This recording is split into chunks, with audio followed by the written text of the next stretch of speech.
যারা আমারে বিবাহ করা হারাম ওলা 3-4 জন মানুষ আমার সামনে আই যাও।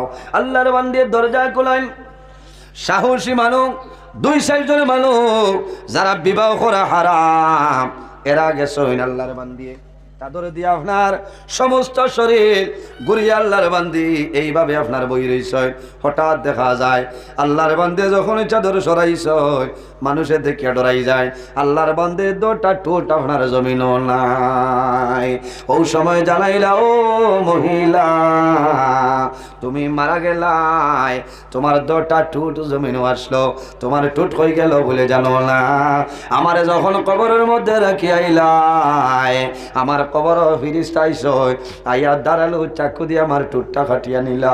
আমি জানাইলাম, ও ফিরিস্তারা আমি জমিনও কোন ভুল করলাম, আর কোন ভুলের কারণে আমার কবর 2টা ঠোঁট কাটিয়া লইয়া যারায়। ও সময় জানাইলা, ও মহিলা তুমি যখন জমিনও ছিলাই তোমার ঠোঁটের মধ্যে তুমি লিপস্টিক ব্যবহার করতা। আল্লাহ গাইতাই ভাই রে জোয়ান, এগুলোর নাম লিপস্টিক। যে লিপস্টিক ছাড়িয়ে যায় গুড্ডির কাগজ দিয়া চূড়া বাদে ওটা করবার ওটা, কারণ ওটা আপনার লাল হইতে নয়। ফিরিস্তায় জানাইলাম, মহিলা তুমি জমিনের মধ্যে তোমার টুটো তুমি সিনাবিট লাগাইছ, লিপস্টিক লাগাইছিলাই, এর কারণে জমিনও মানুষ দেখাইলাই। কত জোয়ান লিপস্টিক লাগানির কারণে কত জোয়ান তোমার করইয়া দৌড়াইছিলা, তোমার মুখের ফেস কাটিং সুন্দর দেখিয়া কত জোয়ান রে দুজখর লাকড়ি বানাইলাই। আল্লাহ অর্ডার খরচ হয় আইল কবর তোমার ঠোঁটটা আমরা কাটিয়া লইয়া যাইতাম। এর কারণে মা বই নহল আমার জোড়াতে অনুরোধ হইল আর জমিন লিপস্টিক ব্যবহার করিও না, করবাইনি মাতো না না আর না, আর লিপস্টিক ব্যবহার করিও না। 2 নম্বরে মহিলায় মাথা তলে খাবার সরাইছেন, দেখা যায় মাথার মাঝে চুল নাই, খাল নাই। মানুষে ডরাই গেছে, মহিলা তুমি মারা গেলাই মাথার মধ্যে চুল আসলো বলে জানো না, আমার কবরের মধ্যে রাখছ।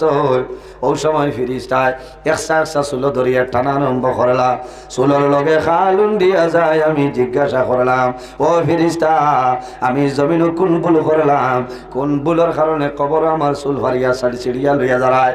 ওই সময় ফিরিস্তায় জানাইলা, ও মহিলা আল্লাহর অর্ডার হইল তুমি জমিনও যখন আসলাই তোমার মাথার কাপড় দিতাই না, জমিন মানুষরে চুল দেখাইয়া হাঁটিয়া যাইতাই।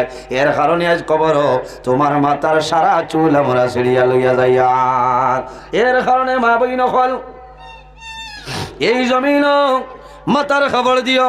এরপরে দেখা যায় কাপড় যখন সরাইছ 10 আঙ্গুলের নখ পরিমাণ নাই, পাওয়ারও নাই। জিজ্ঞাসা করলা, মহিলারে তোমার নখ কাটা আঙ্গুলির সামনা হাতবুলির কাটা কোনো কারণে?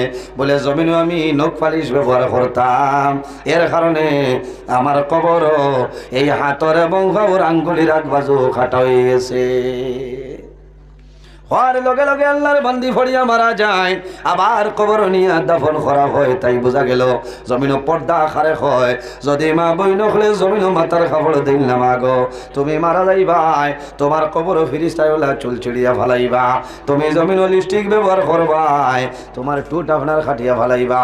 তুমি জমিন নখ পালিশ ব্যবহার করবাই, তোমার আঙ্গুলির সামনা খাটিবা। জমিন নখ পালিশ ব্যবহার করবাই, জমিন নমাজ পড়িবাই, অজু করবাই, অজু তোমার কোনো সময় হবে না। মা বলি যারা আছেন তাদের জন্য জমিন মন্দির ব্যবহার করতে পারবা।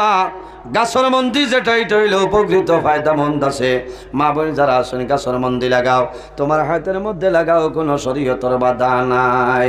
এর জন্য আমার বুজুর্গণ আমরা খেয়াল করতাম, আমার মা রে, আমার বনি রে, আমার বিবিরে জমিন আমি পর্দার ভিতরে রাখতাম। আল্লাহ বুঝার ক্ষমতা আল্লাহ দান করো, সারাই হোক আল্লাহুম্মা আমিন। আল্লাহর হাবিবে ফরমায়, মান বানা লিল্লাহি মসজিদান বানাল্লাহু লাহু বাইতান ফিল জান্নাহ।